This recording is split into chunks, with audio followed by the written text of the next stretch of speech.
nos llega también, puede llegarnos también étnicamente por medio de Roma, ya que Roma fue una extensión helenística, ya que Roma fue la exteriorización, una difusión de Grecia, ya que no conseguimos a Virgilio, sin Homero, no conseguimos a Lucrecio, sin los filósofos griegos.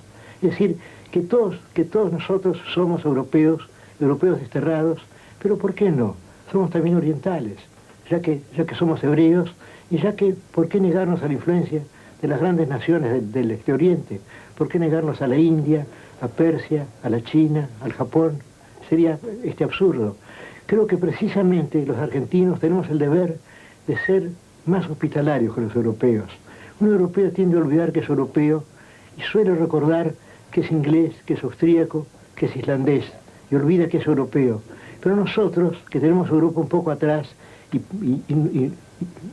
podemos ver el bosque, porque no lo ocultan los árboles, sabemos que somos europeos, podemos heredar todas esas influencias. Y creo que ese algo típico argentino, esa hospitalidad de la mente argentina, ese hecho de que siempre nos interesó el mundo, es decir, que fuimos como es un momento y que debemos seguir siéndolo, somos fácilmente cosmopolitas, a diferencia de los europeos que son fácilmente provincianos. Creo que nosotros tenemos todo ese pasado y tenemos también todo el pasado del Oriente, como he dicho, y tenemos que hacer algo nuevo con todo eso, pero no debemos negarnos a nada, debemos ser hospitalarios con el mundo, debemos leer todos los libros, deberíamos teóricamente aprender todos los idiomas, conocer todas las experiencias de todos los hombres. Yo he tratado de hacerlo, pero de un modo modesto.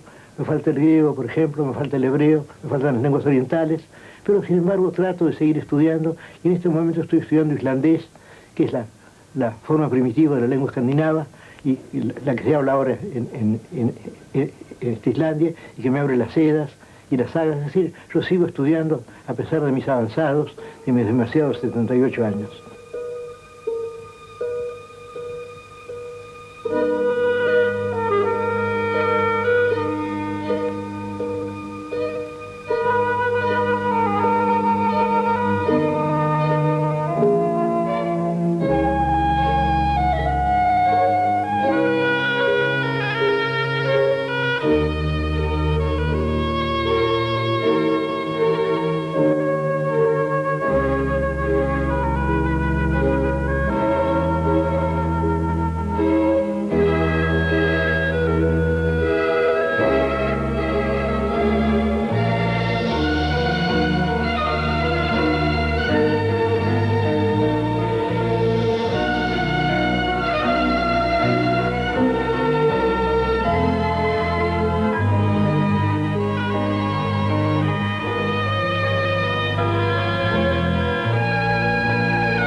Tengo miedo de seguir siendo, pero tengo la esperanza de la mortalidad.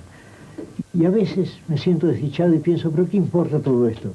Si esto le pasa a un individuo llamado Borges, que vivió en Sudamérica en el siglo XX, hace ya tanto tiempo, ¿qué importa si fue desdichado o si fue feliz?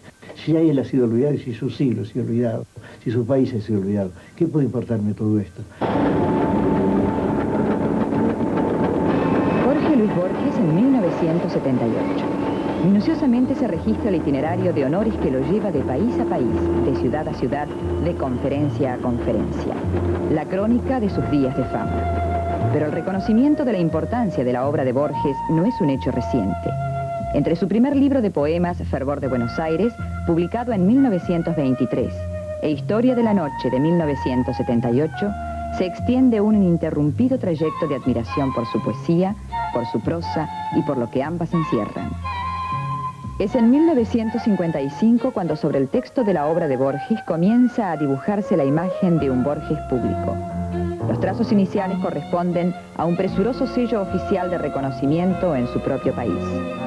Es nombrado director de la Biblioteca Nacional de Buenos Aires, profesor de literatura inglesa en la Facultad de Filosofía y Letras, miembro de la Academia de Letras. En 1961, el Congreso Internacional de Editores le otorga el Premio Formentor, que comparte con Samuel Beckett y lo condecoran los gobiernos de Italia y de Francia. El éxito de las conferencias de Borges en Europa y Estados Unidos aumenta el interés por su obra en el extranjero. No, pero yo no tengo obra, ese es otro error de ustedes, yo no tengo obra. Yo soy un hombre que ha tenido que vivir como todos y que se ha distraído a morronear algunos papeles, pero eso no constituye una obra. Hablar de mi obra es evidentemente un error. Cuando se anuncia su candidatura al premio Nobel, la imagen del Borges público se arranca de la trama de sus libros y empieza a circular, lisa, redonda y brillante como una moneda. La vejez y la ceguera, la noticia de su genio, los inacabables homenajes y el placer y el escándalo de sus declaraciones al periodismo acuñan un Borges mítico, de posesión inmediata. Un personaje anciano, ciego, frágil, contradictorio, protagonista de una historia que Borges, el escritor, nunca se propuso contar. Bueno, uno es el Borges personal. Yo creo que en este momento es el que está hablando con ustedes. Y el otro es el Borges público, un personaje que me desagrada mucho, al cual suelen hacer reportajes, suele aparecer en el cinematógrafo. Yo no tengo nada que ver con ese Borges, yo no tengo nada que ver con el Borges oficial. Es decir, bueno, yo soy director de la Biblioteca Nacional, pero eso ya pertenece al Borges íntimo, porque yo la quiero, a la biblioteca donde estamos filmando ahora. Pero otros, por ejemplo, digamos, el hecho de ser miembro de la Academia Argentina de Letras, el hecho de pertenecer a tal o cual corporación, todo eso pertenece al Borges oficial. Todo eso me toca muy poco, no tiene nada que ver conmigo. Yo soy el Borges íntimo, es decir, creo no haber cambiado desde que era niño. Salvo que cuando era niño yo no sabía expresarme. Al Buenos Aires que Borges describe en su obra no hay que buscarlo en la gran ciudad de hoy, que hubiera podido inspirarle la idea del laberinto, sino en aquella que guardaba la pequeña casa sin pretensiones donde nació, el 24 de agosto de 1899 en la calle Tucumán. Una segunda casa en el barrio de Palermo, en la que un jardín y una verja con lanzas lo separaron provisoriamente del Palermo famoso por los duelos a cuchillo. La quinta de Adrogué, en la que transcurrieron sus veranos. Esas casas guardan, a su vez, con un patio, un aljibe, una palmera y un molino rojo, las sombras y las voces, los juegos y el terror de los espejos que comparte con una única hermana menor, que recoge la memoria indiferente de un niño para multiplicarlos y exaltarlos cuando aprende a expresarse. Ya que si yo pienso en mi memoria, son parte de mi memoria no solo las personas que he querido, las personas que quiero, las ciudades que he recorrido, las ciudades que recuerdo, sino también los libros que he leído. Y yo tuve que contestar la pregunta, ¿cuál es el acontecimiento principal de mi vida? Yo diría, la biblioteca de mi padre. Yo creo no haber salido nunca de esa biblioteca. Por ambas ramas de su familia pertenece una antigua estirpe militar. A su fragilidad y mala vista, Borges acusa que se le haya negado un destino épico, imaginado con ojos de niño a través del fulgor de las espadas que veía en la casa de su abuelo. Pero el nieto, bisnieto y sobrino de soldados, era también el hijo de Jorge Guillermo Borges, abogado, escritor, filósofo anarquista, profesor de psicología, quien de tan modesto deseaba ser invisible y lo logró. Jorge Guillermo Borges le legó una tradición literaria, el idioma inglés, anómalo y provinciano en un Buenos Aires dominado por la cultura francesa, el amor por Shelley, Keats y Swinburne. Fueron su trato de igual, el diálogo sin prejuicio de edades, el ámbito en el que un Borges de 7 años escribió su primer relato y publicó, a los 9, en un diario de la capital, su primera traducción del inglés. De aquel hombre que hoy poco interesa a sus biógrafos, heredaría Borges la pasión por los libros, el humor y al cabo de los años la ceguera. Bueno, yo le concedería lo que mi padre me dijo, que leyeran mucho ante todo. Sobre todo que vieran en la lectura no una obligación sino un goce. Creo que la frase lectura obligatoria es un contrasentido. La lectura no debe ser obligatoria. Vamos a hablar de placer obligatorio. ¿Por qué? El placer no es obligatorio, el placer es algo que buscamos. Felicidad obligatoria, felicidad lo buscamos también. Pues bien, yo he sido profesor de literatura inglesa durante 20 años en la Facultad de Filosofía y Letras de la Universidad de Buenos Aires. Y siempre les aconsejé a mis estudiantes, si un libro les aburre, déjenlo. No lo lean porque es famoso, no lean un libro porque es moderno, no lean un libro porque es antiguo. Si un libro es tedioso para ustedes, déjenlo. Aunque ese libro sea El Paraíso Perdido, para mí no es tedioso, o El Quijote, que para mí tampoco es tedioso. Pero si ese libro es tedioso para ustedes, no lo lean, ese libro no ha sido escrito para ustedes. La lectura debe ser una de las formas de la felicidad. De modo que yo aconsejaría a esos posibles lectores de mi testamento, que no pienso escribir, yo les aconsejaría que leyeran mucho, que no se dejaran asustar por la reputación de los autores, que leyeran buscando una felicidad personal, un goce personal, es el único modo de leer. Si no, caemos en la tristeza de las bibliografías, de las citas, de fulano, luego un paréntesis, luego 2 fechas separadas por un guión, y luego, por ejemplo, una lista de libros que han escrito, de críticos que han escrito sobre ese autor, y todo eso es una desdicha. Yo nunca les di bibliografía a mis alumnos. Les dije, no lean nada de lo que se ha escrito sobre fulano tal. Shakespeare no leyó una línea escrita sobre él, y escribió la obra de Shakespeare. Ustedes no se preocupen de lo que se ha hecho sobre Shakespeare. Lean ustedes a Shakespeare. Si Shakespeare les interesa, muy bien. Si Shakespeare les resulta tedioso, déjenlo. Shakespeare no ha escrito aún para ustedes. Llegará un día en que Shakespeare será digno de ustedes y ustedes serán dignos de Shakespeare. Pero mientras tanto, no hay que apresurar las cosas. Es que yo aconsejaría ante todo la lectura y la lectura idónica, la lectura del placer, no la triste lectura universitaria hecha de referencias, de citas, de fichas. Yo he tomado examen durante 20 años en la Facultad de Filosofía y Letras y tengo un orgullo, uno de los pocos de mi vida. No hice jamás una pregunta. Yo les decía a mis estudiantes, háblenos, por ejemplo, del doctor Samuel Johnson, háblenos de la poesía anglosajona, háblenos de Shakespeare, háblenos de Oscar Wilde, háblenos de Shaw, y hablen, que digan lo que piensen. Yo prometo no interrumpirlos, prometo no hacerles preguntarles una sola fecha, porque yo mismo no la sé, se descubriría mi ignorancia. Como que ustedes hablen, si es que el tema les interesa, y hicieron excelentes exámenes así. Que hay profesores muy torpes que hacen preguntas, porque no saben tomar examen. En 1914, la inminente ceguera del padre decide un viaje a Europa. El destino es Ginebra, Suiza, donde Jorge Guillermo Borges intentará su curación y Jorge Luis cursará el bachillerato.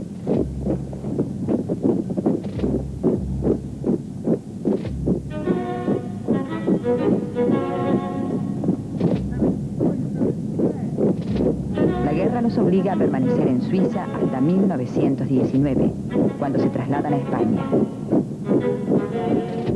En las tertulias literarias de Madrid, Borges recupera al español como lengua propia. Se afirma su destino de poeta. Ya cree en él, y sin embargo destruye sus 2 primeros libros en la víspera de su regreso a Buenos Aires.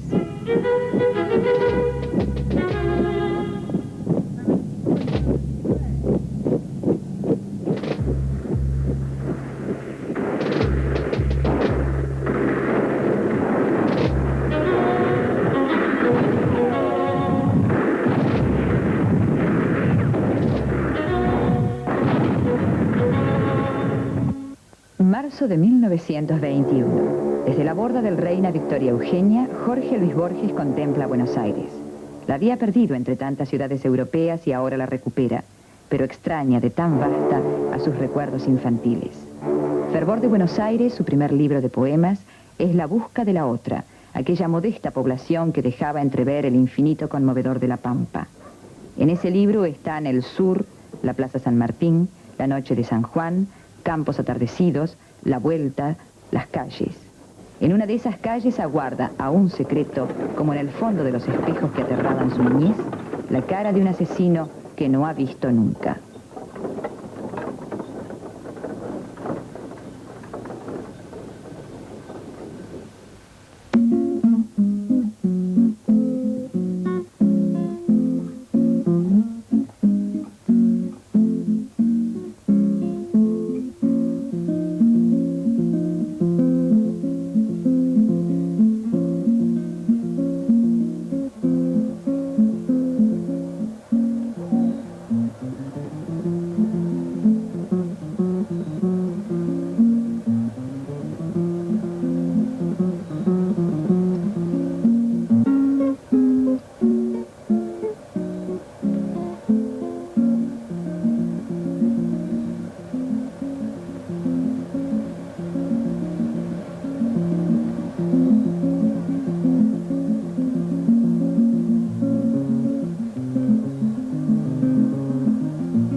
Alusión a una sombra de 1890 y tantos. Si la memoria no me falla, es más o menos así. Alusión a una sombra de 1890 y tantos. Nada, solo el cuchillo de Muraña, solo en la tarde gris la historia trunca. No sé por qué en las tardes me acompaña ese asesino que no he visto nunca. Palermo era más bajo, el amarillo, paredón de la cárcel dominaba Raval y Barrial. Por esa brava región anduvo el sórdido cuchillo. El cuchillo, la cara se ha borrado, y aquel mercenario cuyo austero oficio era el coraje, no ha quedado más que una sombra y un fulgor de acero. Que el tiempo que los mármoles empaña, salve este firme nombre, Juan Muraña. Y ahora la explicación. Yo fui muy amigo del caudillo Nicolás Paredes, de Palermo, que, estamos hablando entre amigos, debía 2 muertes, según creo. Y uno de sus guardaespaldas, el entonces famoso y ahora olvidado, Juan Muraña. Muraña fue el cuchillero más famoso del barrio, de la Tierra del Fuego. Ese barrio que se extendía, digamos, desde la Recoleta hasta la penitenciaría. Yo aludo a la penitenciaría en el poema, digo, el amarillo paredón de la cárcel dominaba Raval y Barrial. Yo he vivido en ese barrio. Pues bien, Paredes me habló muchas veces de 2 guardaespaldas que él tenía, que eran Suárez el chileno y Juan Muraña, que fueron los más famosos cuchilleros del barrio. Este gallego usted aludió a Muraña en aquel poema suyo, El Guapo, y él dice, pero dice más o menos, le cruzan el rostro de estigmas violentos, hondas cicatrices, y tal vez le halaga llevar imborrables adornos sangrientos, caprichos de hembra que tuvo la daga. Y luego empieza diciendo, Palermo lo admira, cultor del coraje, conquistó la larga renombre de osado. La palabra Palermo tenía entonces una carga de emoción que no tiene ahora. Es como si ahora dijéramos, Barracas lo admira, por ejemplo. En aquel tiempo la palabra Palermo tenía esa fuerza que ha perdido ahora. Carriego pudo escribir, Palermo lo admira, y en otro poema, pues todo el Palermo de acción lo respeta y acata su fama nunca desmentida. Y esa palabra perdió su fuerza, como pierden tantas otras.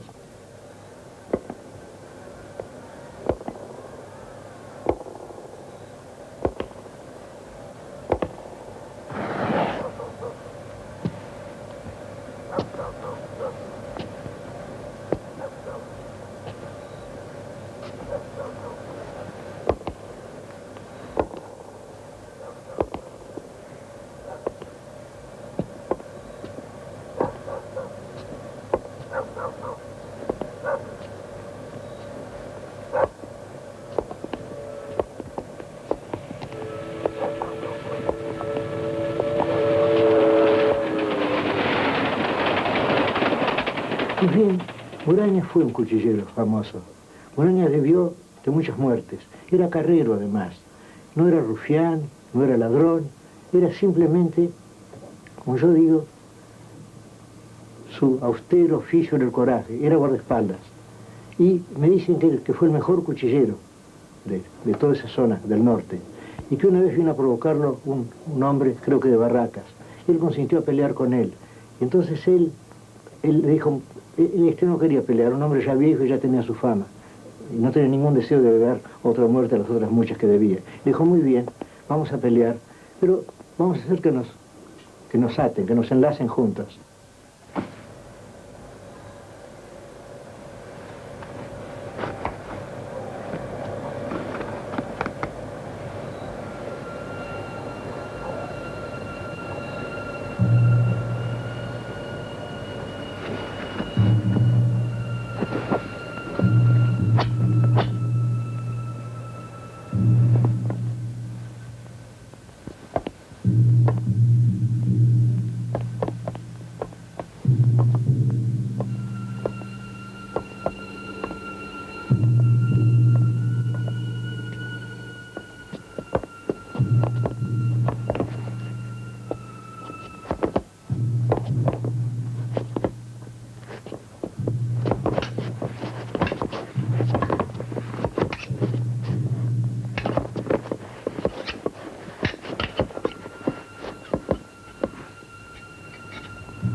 Bueno, ha dejado esa leyenda, pero el nombre de él ya sonaba.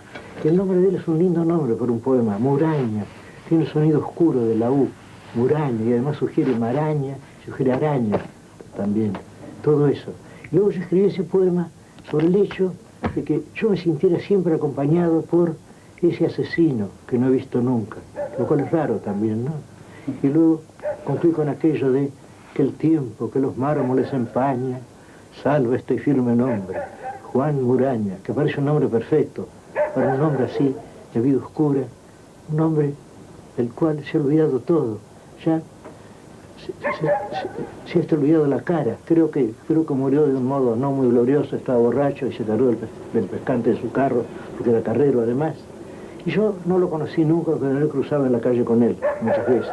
Hicieron una investigación en la policía, yo no quise, prefiero dejarlo así en su sombra, prefiero dejar esa sombra, ¿no?, en la cual solo se ve el fulgor del cuchillo. Por eso digo, nada, solo el cuchillo de Muraña, el resto del hombre se ha borrado, ya nadie lo recuerda. Sus parientes, que yo sepa, se han muerto.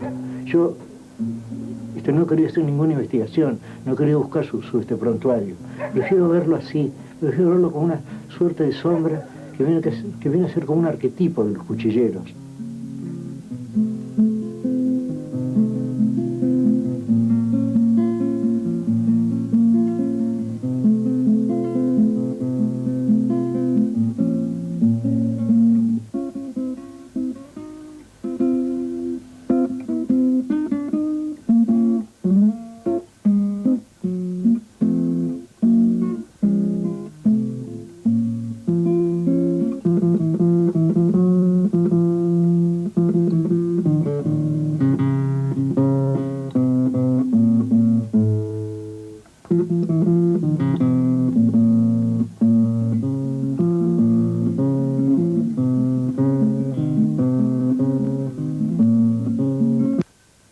A la leyenda le gusta demorarse en el Borges encerrado desde siempre en la biblioteca de sus sueños.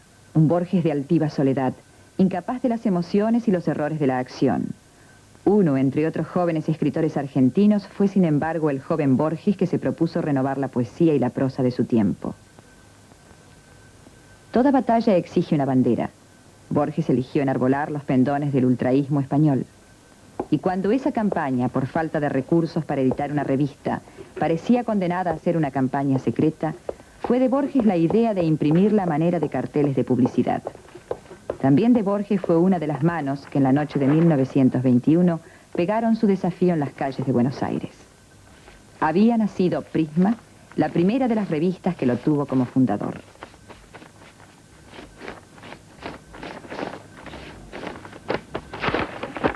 De atolondrada y sin sentido hoy califica Borges a su intensa actividad entre 1921 y 1930, que produjo 3 libros de poemas: Fervor de Buenos Aires, Luna de Enfrente y Cuaderno San Martín, y 4 libros de ensayos.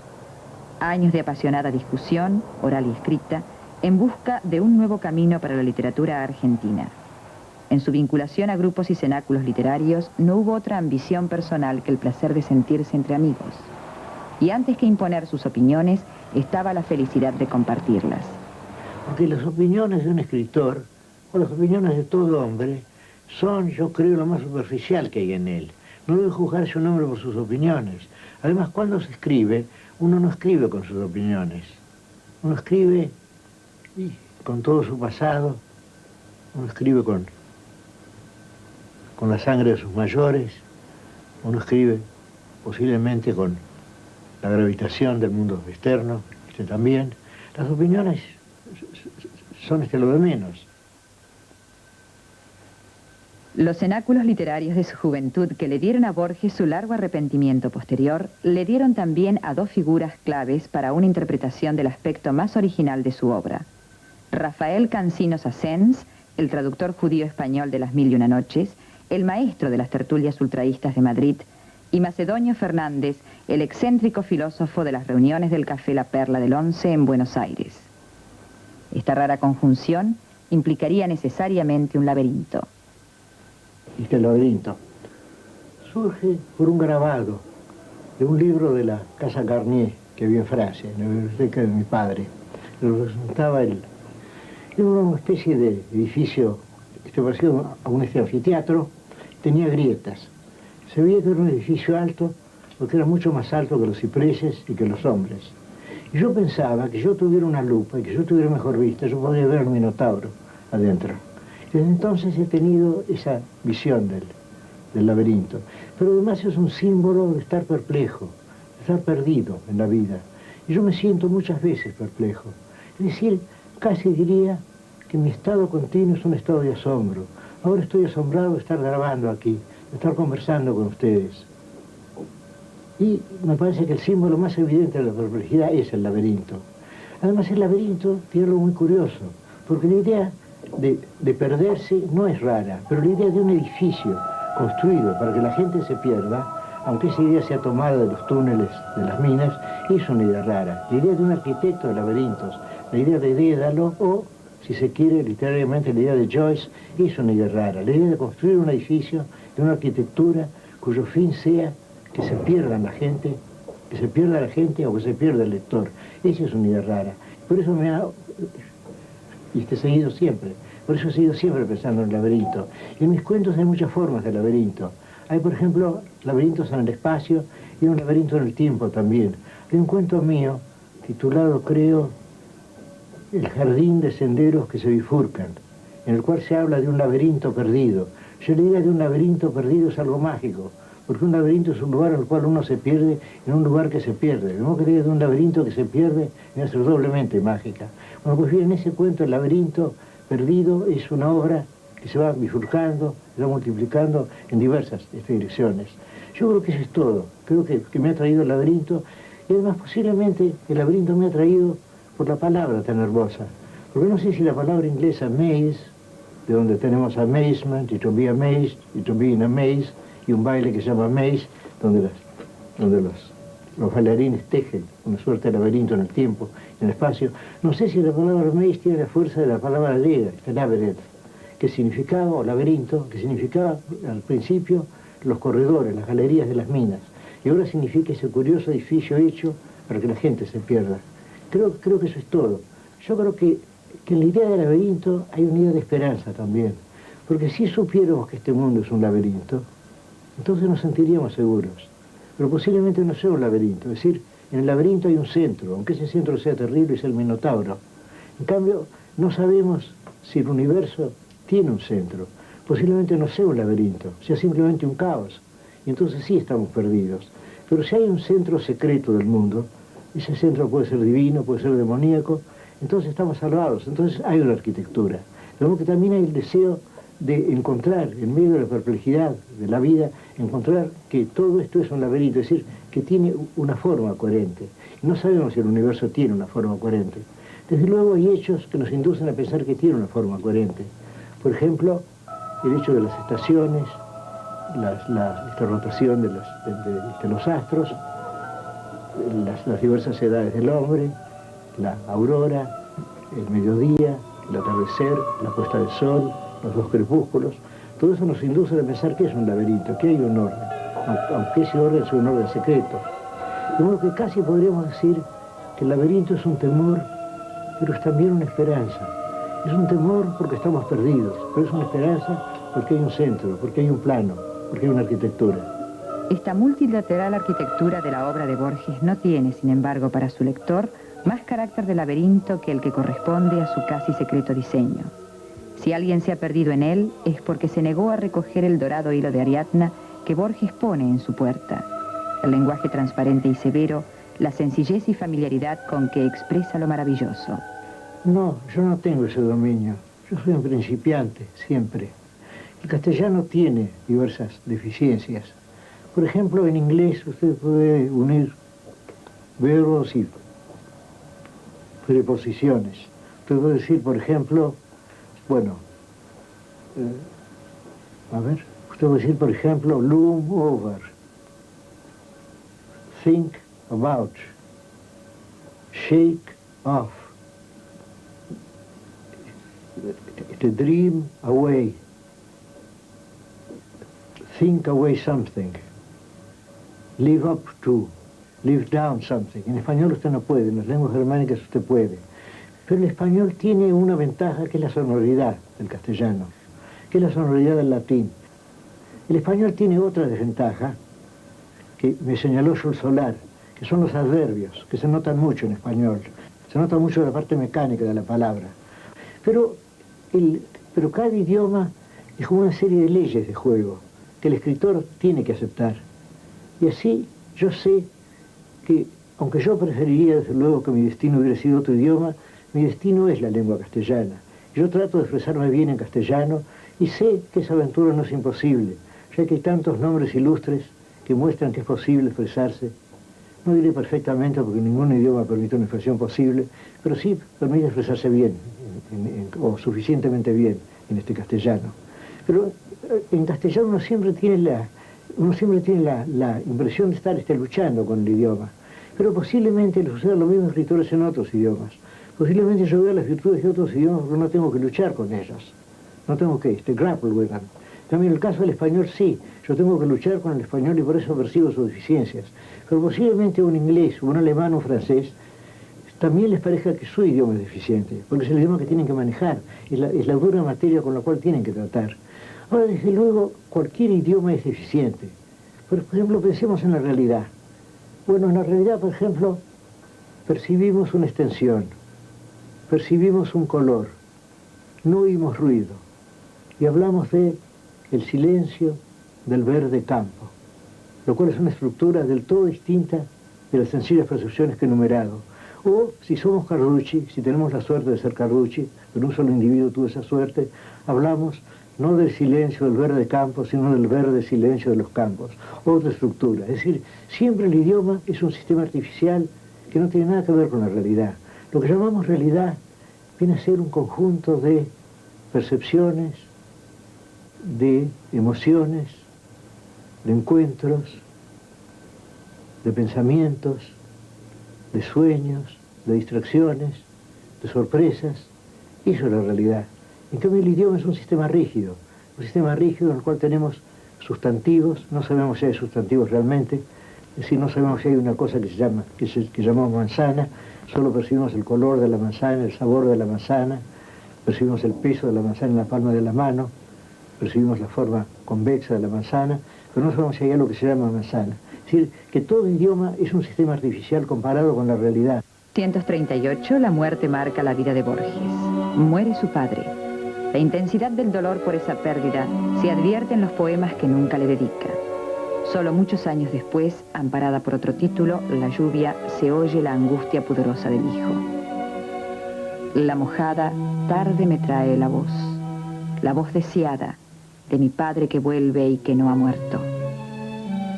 En 1938 muere también el tiempo del Borges dedicado exclusivamente a la literatura.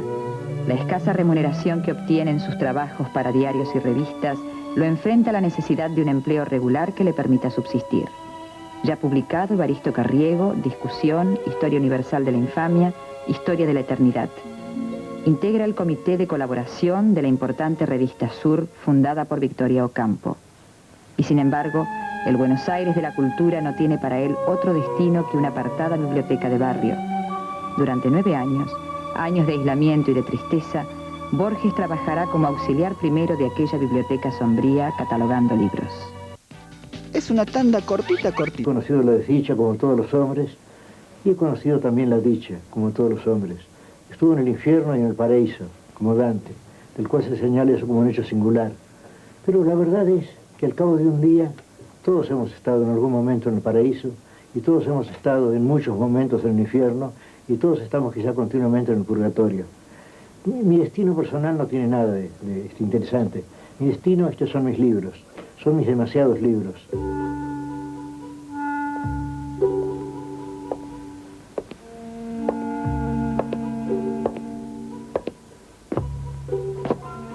...1938 marca también una muerte que no se cumple, la del propio Borges.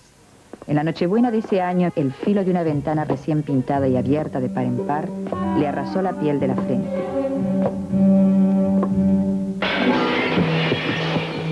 La herida se infectó y durante una semana la fiebre y las alucinaciones le impidieron dormir. Se había declarado una septicemia. Durante un largo mes, Borges osciló entre la vida y la muerte, extraviado en un infinito de pesadillas. En el horror de aquellos 30 días aprendería a temerle menos a la muerte que a la locura.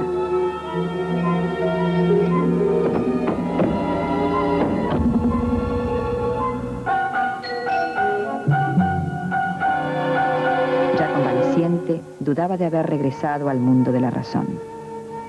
Poco después, también sintió que era probable que ya nunca pudiera volver a escribir. Había hecho poemas y reseñas breves. Para demorar la revelación de su fin como poeta y crítico, se propuso algo nuevo, algo en cuyo fracaso se atenuaría el dolor, ya que implicaba un Borges diferente y por lo tanto extraño. De esta patética decisión nació el primer cuento de Borges, Pierre Menard, autor del Quijote.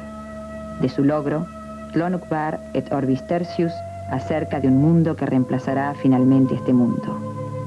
En el sótano o en la azotea de la biblioteca escribe La lotería de Babilonia, La muerte y la brújula, El jardín de los senderos que se bifurcan y una versión de Pesadilla de la biblioteca donde trabaja, la biblioteca de Babel. En la obra de Borges, la muerte misma carece de horror. Es la locura que precede y emana de las diáfanas muertes de sus relatos la que Borges describe. Es el pavor de su rostro previsto en un espejo, la presencia atroz intuida detrás de las máscaras de la realidad, los disfraces que viste nuestro temor a ella y que desfilan en las pesadillas. La verdadera identidad de la muerte no importa.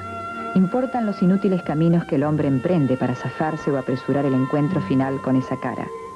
Desconcertarla, más que evadirla, es la común intención de las víctimas o los victimarios en la trama de sus cuentos. En su relato La espera, el perseguido sueña una y otra vez el momento y los hombres que le traen la muerte. En otro, El estupor, un hombre finge creerse un gallo para cometer su crimen. Una niña es testigo de esta falsa locura. Borges, que ha aprendido a convivir con sus propias y personales pesadillas, nunca las examinará como símbolos de la muerte. La razón prefiere mencionar lateral alucinatoriamente al infierno.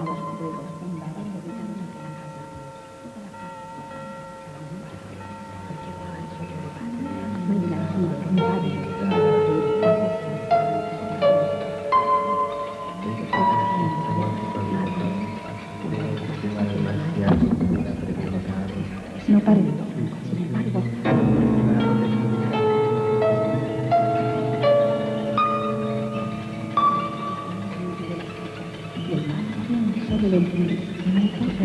La noche me reveló que tan había mi sombra. Muchas veces, pero dos cosas salieron mal. Sordas alegrías sería una basta.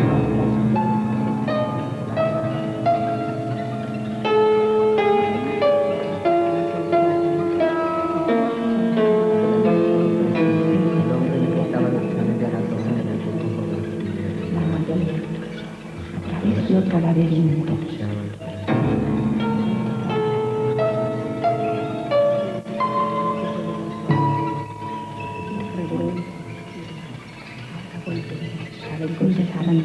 A las 9 o 10 de la noche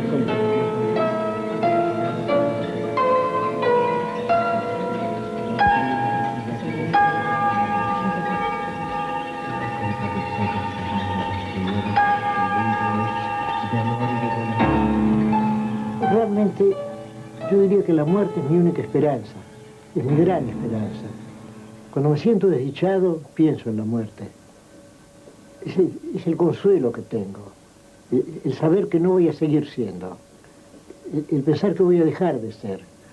Es decir, yo tengo la certidumbre, más allá de algunos temores de índole religiosa, más allá del cristianismo, que desde luego lo llevo en la sangre también, más allá de la Church of England y de la Iglesia Católica Romana, más allá de los puritanos, más allá de todo eso, yo tengo la certidumbre de que voy a morir enteramente. Y es un gran consuelo, es algo que le da mucha fuerza a un hombre, el saber que es efímero. En cambio, la idea de ser duradero me parece que es una idea horrible realmente. La inmortalidad sería el peor castigo. Cualquier forma de inmortalidad sería el infierno. El cielo, si durara mucho, sería el infierno también. Cualquier estado perdurable es la desdicha. Quizá una de las mayores virtudes de la vida es que todo es efímero. Incluso el dolor físico, bueno, está bien, es efímero. El placer es efímero también.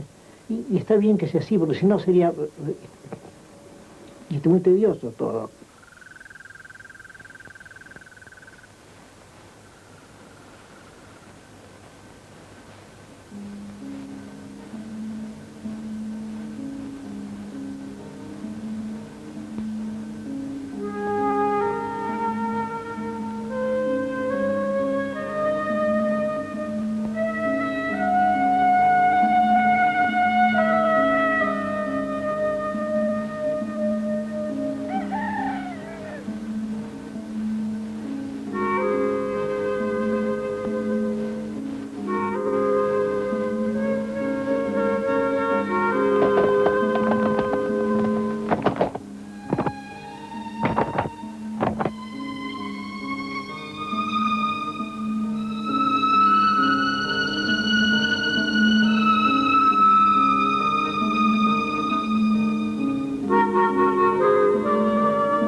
diciendo, pero tengo la esperanza de la mortalidad. Y a veces me siento desdichado y pienso, pero ¿qué importa todo esto? Si esto le pasa a un individuo llamado Borges, que vivió en Sudamérica en el siglo XX, hace ya tanto tiempo, ¿qué importa si fue desdichado o si fue feliz? Si ya él ha sido olvidado y si su siglo ha sido olvidado, si su país ha sido olvidado. ¿Qué puede importarme todo esto? Hay algo en mí que está más allá.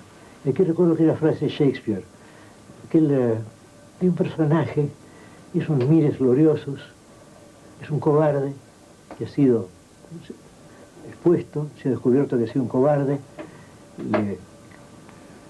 él ha sido nombrado capitán, luego lo da ante la tropa, entonces él dice, simply the thing I am shall make me live.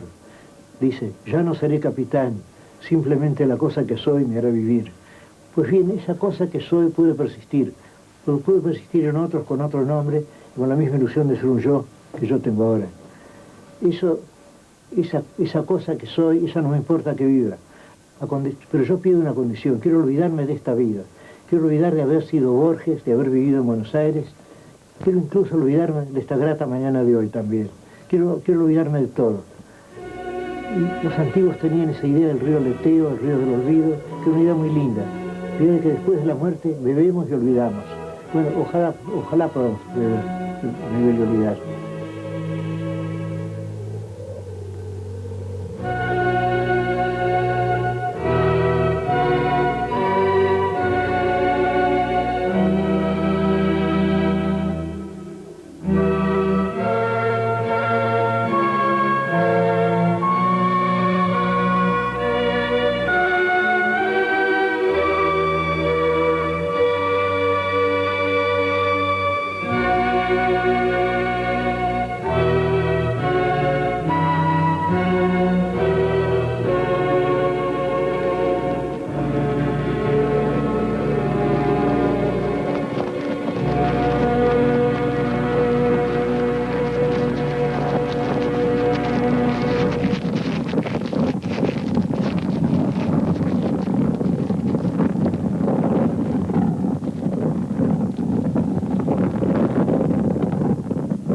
Introvertido, incorregiblemente tímido, Borges se ha aplicado a describirse como un hombre a quien, ha dicho, pocas cosas ocurren y ninguna más digna de memoria que el pensamiento de Schopenhauer o la música verbal de Inglaterra.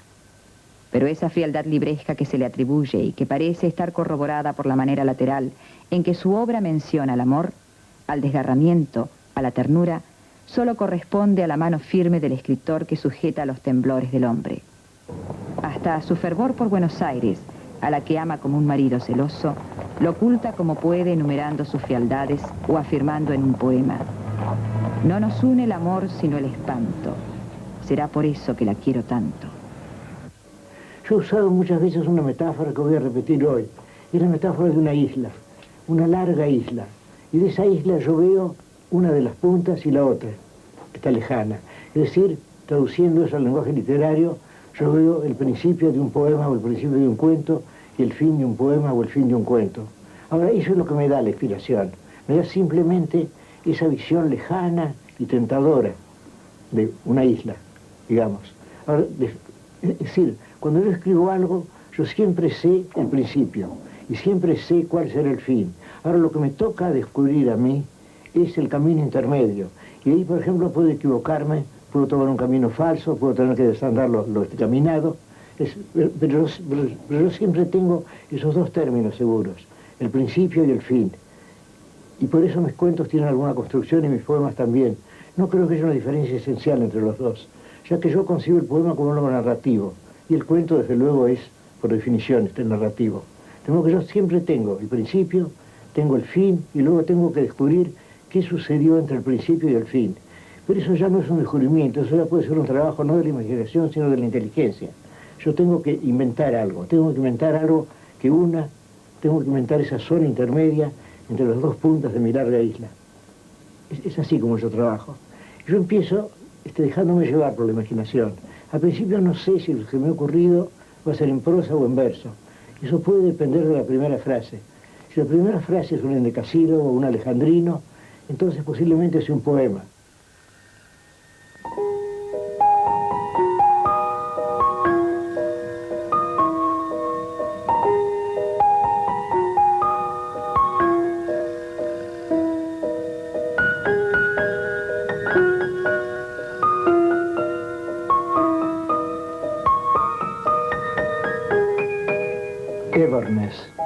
palabra fue acuñada por Wilkins, John Wilkins, en el siglo XVII.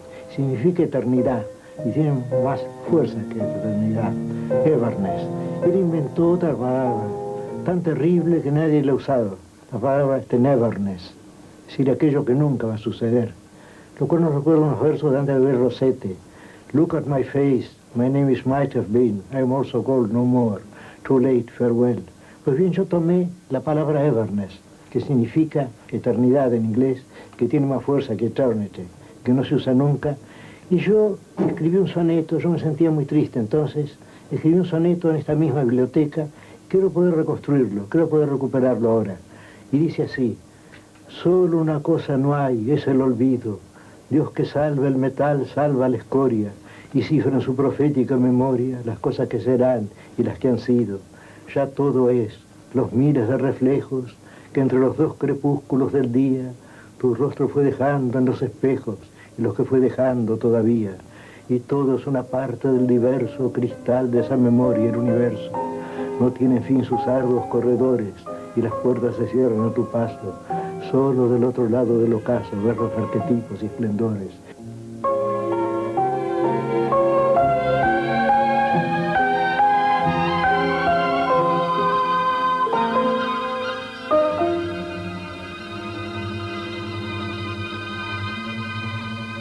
Es decir, todo en esta vida es falible. Pero cuando yo escribí aquel poema yo esperaba que podría haber una felicidad del otro lado de la tumba. Cuando yo escribí ese poema yo creía en inmortalidad, cosa que no me sucedía ahora.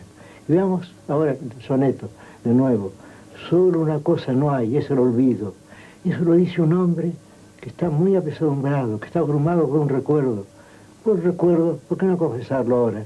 De una mujer que lo ha dejado.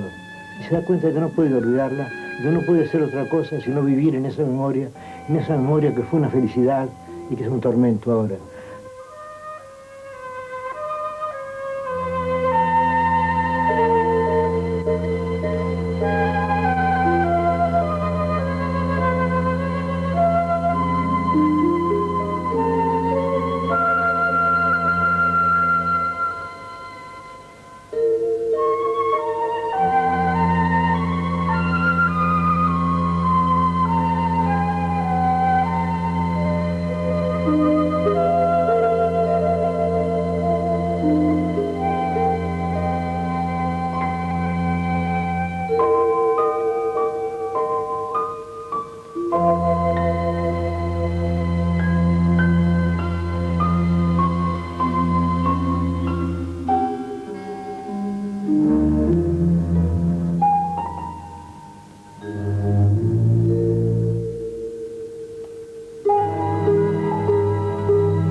Solo una cosa no hay, es el olvido.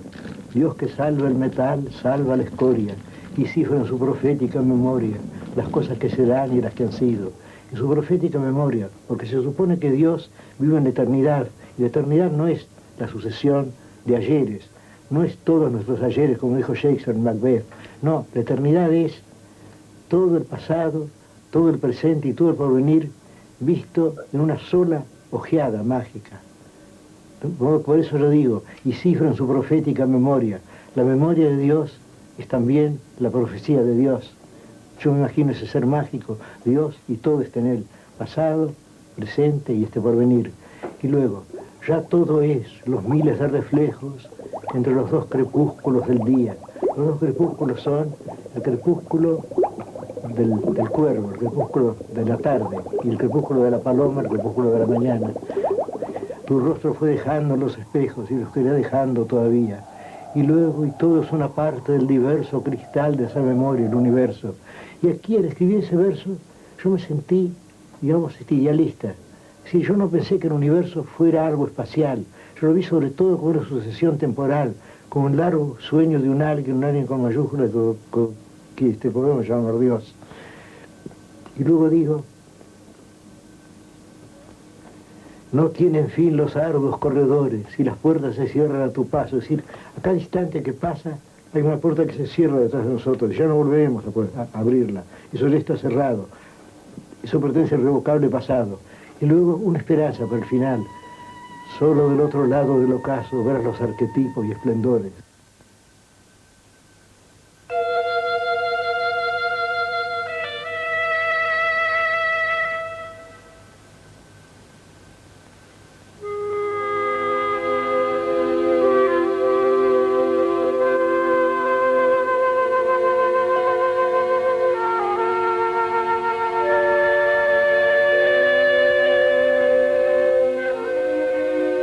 Estamos en un mundo engañoso de las apariencias y quizá en la otra vida, en esta otra vida que acabo de negar, hace un momento quizá en esta otra vida estén los arquetipos, esté la eternidad, estén las cosas perfectas y eternas, como quería Platón. El año 1955 comprendí que estaba ciego. Yo no podía leer ni escribir. Entonces pensé, voy a tener una lástima. Y estoy muy triste tener esa lástima. Entonces pensé, tengo que llenar mi vida con algo distinto. La ceguera de Borges ha dibujado con gruesos trazos el retrato de un Borges patético. Inútilmente intentado Borges apartarse de esa compasión que más que enaltecerlo lo denigra, afirmando una y otra vez que nada hay de dramático en su ceguera, pues lo ha ido alcanzando gradualmente desde la infancia. Sin duda, su ceguera conmueve. Sin duda el hecho de su ceguera es terrible, ya que no solo le ha arrebatado los libros, sino algo aún más precioso para un escritor: la comunicación directa con la página en blanco, con el texto que necesita ser corregido. Cuando Borges la compara con un lento crepúsculo, calla la brusca oscuridad. Es el Borges lector quien en el famoso poema de los dones manifiesta asombro y tristeza. Nadie rebaje a lágrima o reproche esta declaración de la maestría de Dios, que con magnífica ironía me dio a la vez los libros y la noche. Obligado a dictar, tendrá desde ese momento, entre el papel y la palabra, un intermediario, un testigo. Su madre, hasta poco antes de la muerte que le llegó en 1975, será amanuense y lectora, secretaria y acompañante. Veo el pasado lleno de memorias de libros y de personas. Y veo también el futuro que sigue interesándome. Yo nunca pienso en los libros que he escrito. Yo veo los libros que voy a escribir o que estoy escribiendo en este momento, ya que la tarea literaria es continua, digamos. Ya que uno está trabajando continuamente en la literatura. Eso, an all-time job. Quiere decir, yo paso buena parte de mis días solo. Y ese tiempo, si yo estoy solo, estoy siempre imaginando algo. Estoy, digamos, preparando un poema, preparando un cuento, estoy ensayando frases, o si no, cuando estoy muy cansado, estoy repitiendo fragmentos de los clásicos, estoy ensayando modestas variaciones también, pero yo trato de pensar en el porvenir. Sé que mi porvenir es corto, espero que mi porvenir sea inmediato. Yo querría morirme esta misma noche, yo he vivido demasiado.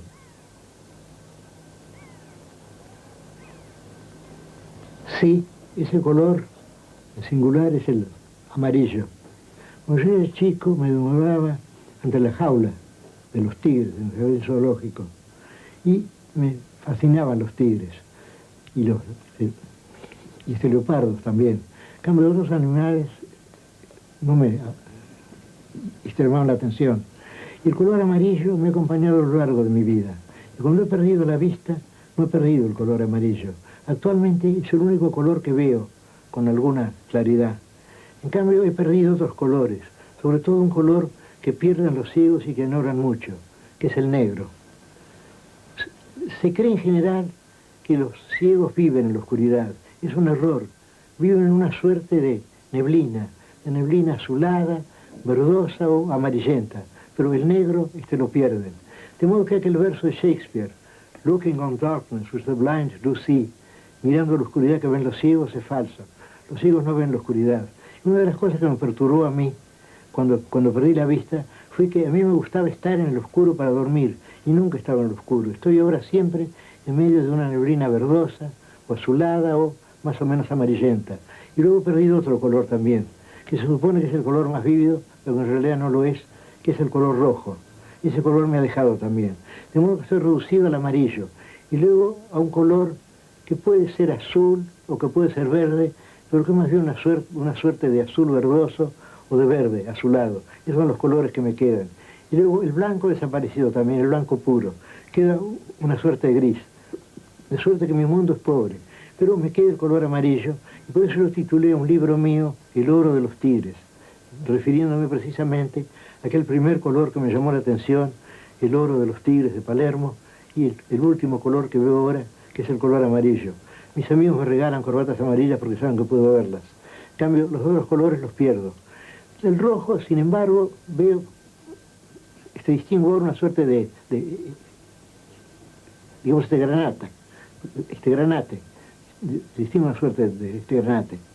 Pero los otros colores han desaparecido. Me he quedado desde luego el amarillo. El amarillo creo que me acompañará hasta el fin. Y eso parece que tiene algún sentido, ya que el amarillo es el color de la aurora y viene a ser el color de la puesta del sol también. Uno siempre piensa en la puesta del sol como de oro, es decir, amarilla. De modo que ese color va a ser también el color de mi vida, el color del principio y el color del fin, el color amarillo, y es en suma el color que me agrada más, que me gusta más. Estoy contento de no haber perdido el amarillo. Pero también siento la nostalgia del negro, que como les dije hace un momento he perdido. Son los dos colores que extraño. Yo querría poder estar en la oscuridad, pero posiblemente tendré que esperar el momento de la muerte para estar en la oscuridad, y entonces no la veré. Hasta ahora vivo en ese mundo vago, en el cual se destacan algunas formas. Veo, por ejemplo, digamos, el óvalo de la cara de mis amigos cuando están cerca, pero lo demás es un poco triste. Como dije en un poema mío, no hay nadie en los espejos. Y mi casa está llena de libros, pero de libros que no tienen letras. No puedo descifrarlos. Sin embargo, siento la presencia de esos libros como una amistad. Siento la gravitación de esos libros. Y sigo comprando libros que nunca leeré y que posiblemente nunca podrán leerme. Pero yo me siento acompañado por ellos. Estoy acostumbrado a los libros. Pero lo siento como una presencia mágica, como una presencia tutelar.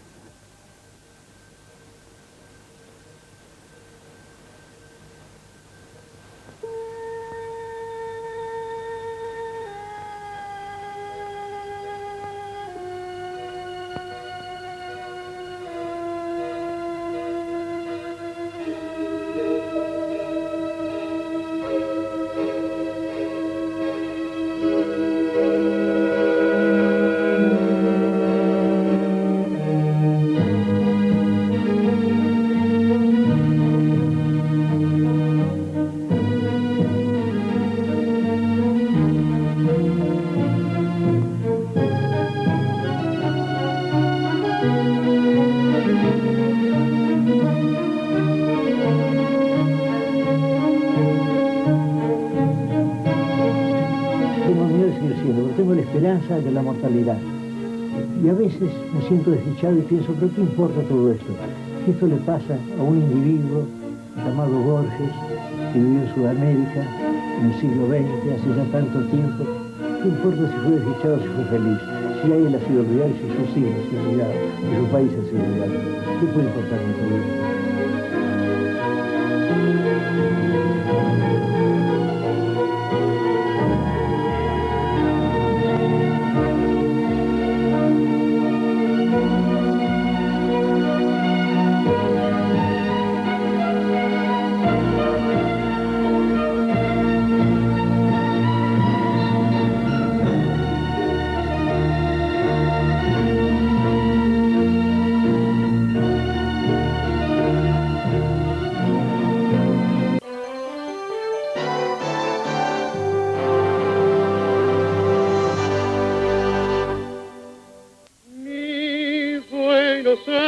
Todos los días son especiales cuando él canta.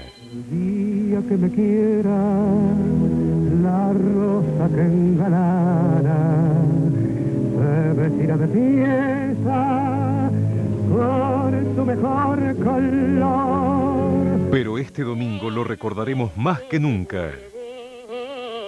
Volver Tango, un especial dedicado a Carlos Gardel en un nuevo aniversario de su muerte, porque el mito inigualable sigue vivo en nosotros. volver. El domingo 24 a las 22, todo el centro.